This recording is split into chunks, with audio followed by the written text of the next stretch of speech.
দায়িত্ব পালতে পারতাম বা তাদেরকে স্যার আপনি আজকে আমার কাছে আসছেন, আমি নিজে স্যার দিয়েছিলাম, কিন্তু আমার সৌভাগ্য আমার মেয়ে। আপনি স্যার বিশ্বাস করবেন না, আমার স্যার 55 বছর বয়স, আপনি মনে করতে পারে স্যার শেরপুরে লীগের একজন নেতার একটা বাচ্চাও স্যার মারা গিয়েছিলেন, আপনার মনে হয় স্যার হয়তো বা স্মরণ আছে। ভালোবাসা আর ঋণের কাছে স্যার আমরা ঋণী, কিন্তু স্যার আমার মারা যাওয়ার পরে আমার আম্মার যে কষ্টটা দেখেছি আপনার কিছুটা আমি বুঝতে পারি। আমি এতটুকু আপনাদেরকে বলার জন্য আজকে এখানে এসেছি যে এটা বিচারই ছিল। অনেক কথা বলতে পারি, কথা আমি বলতে চাই ইনশাল্লাহ এতটুকু বিশ্বাস রাখেন যে আল্লাহ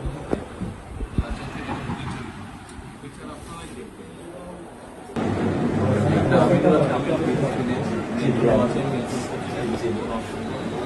আর আসামিকে ধরা হয়েছে, ব্যবস্থা করা হয়েছে, এরপরে বিচার ইনশাল্লাহ আইন উনিও কন্যা সন্তান, আমিও কন্যা সন্তান, উনিও কন্যা সন্তান। আজ আমরা জানি কন্যা সন্তানের কষ্টটা আমরা ছবি ছিল স্যার কিছু বলে তোলেন না, আমি শুধু আপনি মেয়ের বাবা, আপনিও স্যার একজন মেয়ের বাবা।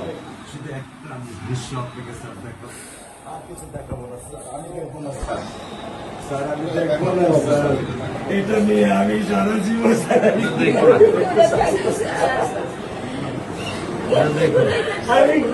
দেবেন সারা জীবনে দৃশ্য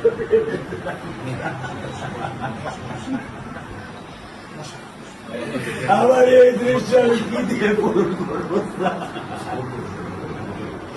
আমার বিয়ে শুক্রবারে আমার সাথে মসজিদে নামাজ পড়ে, আমি 3 নামাজ বাসায় পড়ি স্যার, কারণ ও আমার সাথে নামাজ পড়তে পছন্দ করে। 2 নামাজ আমি ওকে নিয়ে স্যার আমার বাসায় পড়ি স্যার। আল্লাহ আমি জানি না, আল্লাহ তো আমার কোন পরীক্ষা ফেলেছে, এই দুঃখ এই কষ্ট মৃত্যু ছাড়া আমার আর কোনো শেষ নেই স্যার, আর কোনো শেষ নেই। আপনার দায়িত্ব মানে প্রধানমন্ত্রী নেবে, আমাদেরকে তো আপনাদেরকে শক্ত হতে হবে না, আপনার তো বড় মেয়েটা রয়ে গেছে, এখন তো ওর জন্য আপনাদেরকে শক্ত থাকতে হবে। স্যার সত্য কথা, আমি যখন ওকে ভ্যানে পাঠাই আমি খুব বল পাই, আমি কালকেও বলে দিছি যে আমি আর ভ্যানে দিব না, তুমি প্রতিদিন ওকে রিস্কায় নিয়ে যাবা, রিস্কায় করে নিয়ে আসবা। আমি ক্লান্ত স্যার, 10 বছর বয়স থেকে স্যার অবহেলা পেতে পেতে পেতে পেতে স্যার আমি আর নিতে পারতেছি না স্যার। আল্লাহ আমার ভাগ্যে দিচ্ছে, আমি কি করবো কি করবো? ব্যবস্থা বলেছেন মেয়ের লেখাপড়া হবে, ধৈর্য ধরো, ইনশাল্লাহ বিচার তুমি খুব সংক্ষিপ্ত সময়, কারণ এটা যে বেশি বলতে পারবো না, কারণ আদালতের বিষয় তো। আমরা চার্জশিট দেবো ইনশাল্লাহ এই 24 ঘন্টার মধ্যে। আমি সত্য কথা বলি, আমার 55 বছর বয়সে আমি এত দ্রুত, এত সুন্দর, এত সুচারুভাবে আমি কখনো দেখিনি। এটা আমি বুঝতে পারছি, এটা তো বুঝতে এটা পারছি। আমি বুঝতে পারছি স্যার, এটা আমি বুঝতে পারছি। প্রধানমন্ত্রী চলে আসছেন, এটা আমার সৌভাগ্য।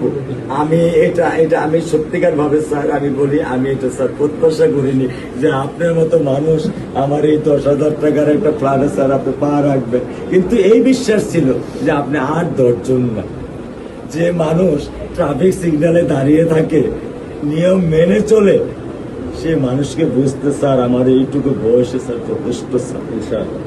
স্যার কোন আপনি কি ধৈর্য ধরবেন, আমি ওকে কোনো নিয়ন্ত্রণ করতে পারতেছি না। আল্লাহ চায় আপনার সন্তানের এই অবস্থার জন্য যে দায়ী তার বিচার ইনশাল্লাহ হবে, সেটা শীঘ্রই হবে। আর মালিক যে আল্লাহ তাআলা মালিক, ওনার কাছে সাহায্য, ওনার কাছে সাহায্য চাও, আল্লাহ রহম করলেন সব কিছু দিতে পারে। মানুষ হিসাবে আমাদের যেটা করার আমরা স্যার মিরপুর 10 নম্বর আইডিয়াল স্কুলে ক্লাস 9-এ পড়েছে। টোটাল ওগুলা নিয়ে চিন্তা করবেন না, ওগুলা ইনশাল্লাহ ব্যবস্থা। আপনি যখন যেহেতু বলেছেন, আপনি আপনার কষ্টের কথা বলেছেন, সেই ব্যাপারে আমরা যেটা আমাদের পক্ষে সম্ভব ইনশাল্লাহ। আপনি বলবেন বোন? না, আমার স্বামী যেটাই করছে, এটা আমার চাওয়া। স্যার, আপনি আমাদের একটু মেহরবানি করে আমাদের খেয়াল রাখবেন, মেহরবানি করে দেন। আমরা প্রথমে সবচেয়ে আগে যেটা এই মুহূর্তে আমরা করতে চাই সেটা হচ্ছে যে এই অন্যায়ের সাথে যে জড়িত তার বিচার আমরা আগে করতে চাই, জি স্যার, তার বিচারের ব্যবস্থা আমরা আগে করতে চাই, জি স্যার, এইটা আমরা আগে প্রথমে করতে চাই। জি স্যার।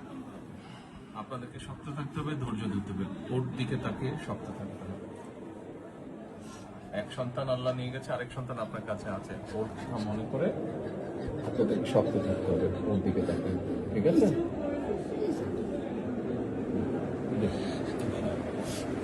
চলে আসবে, হ্যাঁ ভাই, চলে আসবে, আজকে চলবো।